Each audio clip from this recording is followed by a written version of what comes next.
ANC President Cyril Ramaphosa says the ANC political office bearers must take stock of their shortfalls, adding that it caused him pain to mention that some of the country's well-run municipalities were that of the Democratic Alliance. To speak more on this, let's now welcome ANC NEC Member Mzwandile Masina. A very good afternoon to you, and thank you so much for your time this afternoon. Were the utterances made by President Ramaphosa an admission that corruption is widespread and entrenched within ANC-led municipalities? I mean, some critics say that Cyril Ramaphosa's remarks effectively gave the DA political ammunition by praising their municipalities and doing so publicly.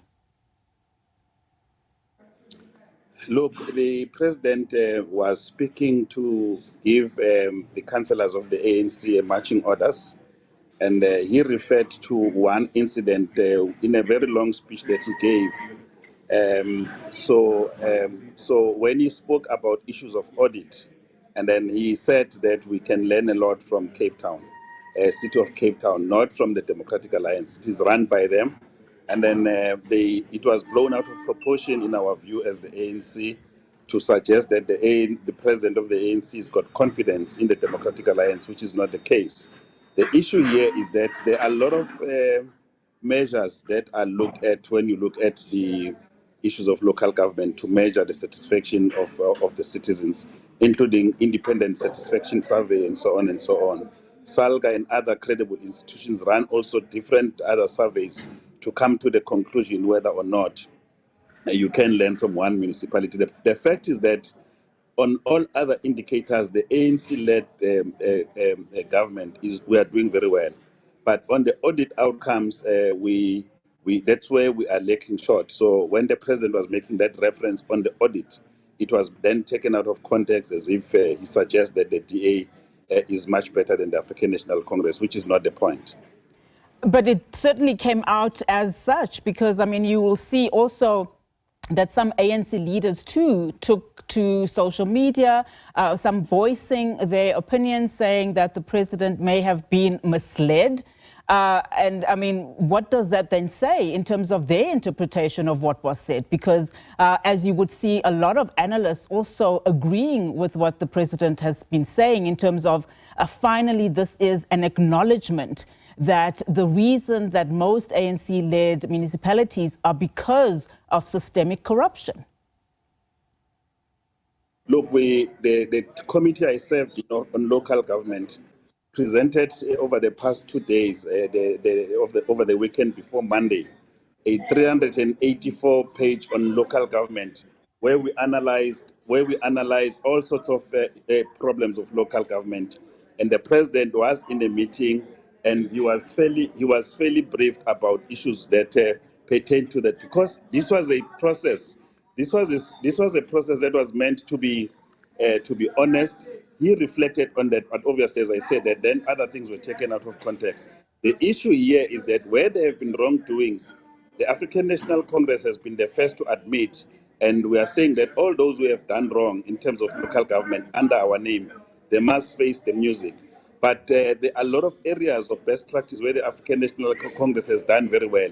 But it was not a section to praise ourselves, but to take marching orders so that we can make sure that we do right, especially on areas where we are weak as the African National Congress. Yeah. When you look at, some of your own assessments as a party, including, of course, the NEC, highlighting municipalities on the brink of collapse, how is the ANC, how's the party planning to address this crisis beyond just speaking about it? We know, of course, that there is a report in the run-up to the 2026 local government elections, but can residents, especially in those failing municipalities, expect these tangible changes to happen and happen as urgently as possible, given too that the criticism is that they are in a crisis point at this point?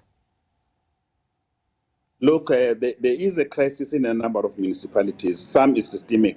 Two of the issues that we observed, which have to be addressed urgently, firstly is the funding criteria for local government, because you have a lot of municipalities where there are no revenues, and the formula that is applied is such that it disadvantages those municipalities, and they are unable to make service provision.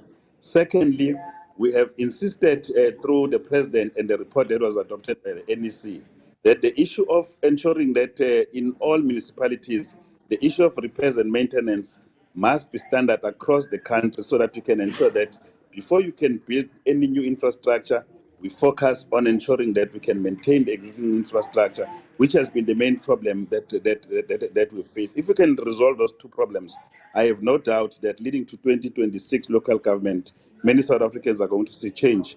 And that's why we had to amplify this point by making sure that we don't not just focus on one area of work, but we also focus on governance and financial management, which is an issue that the president was raising.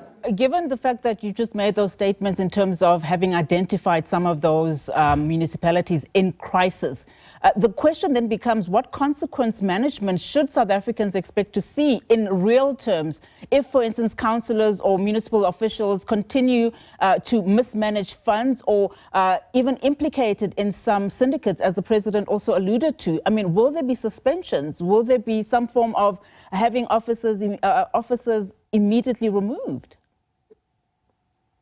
Look, we are going to act and act decisively.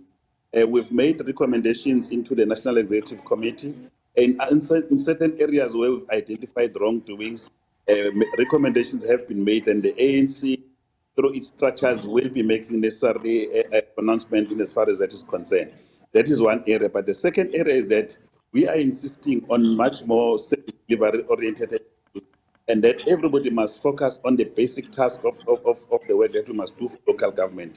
So this is one of the areas that we are looking at, and I'm certain that if all our deployees have had the marching orders, they will talk about the 6 pillars that the president have raised on how we should approach local government, because one of the issue that we identified is that because of different spheres of local government, like we have a category A, B, and C of local government, we've not really developed a standard operating procedure on how should an ANC-run municipality look like. So I think in the six pillars that the president read, we now have a sense everywhere across the country so that we can have a uniform approach on how we must approach at local government as the African National Congress.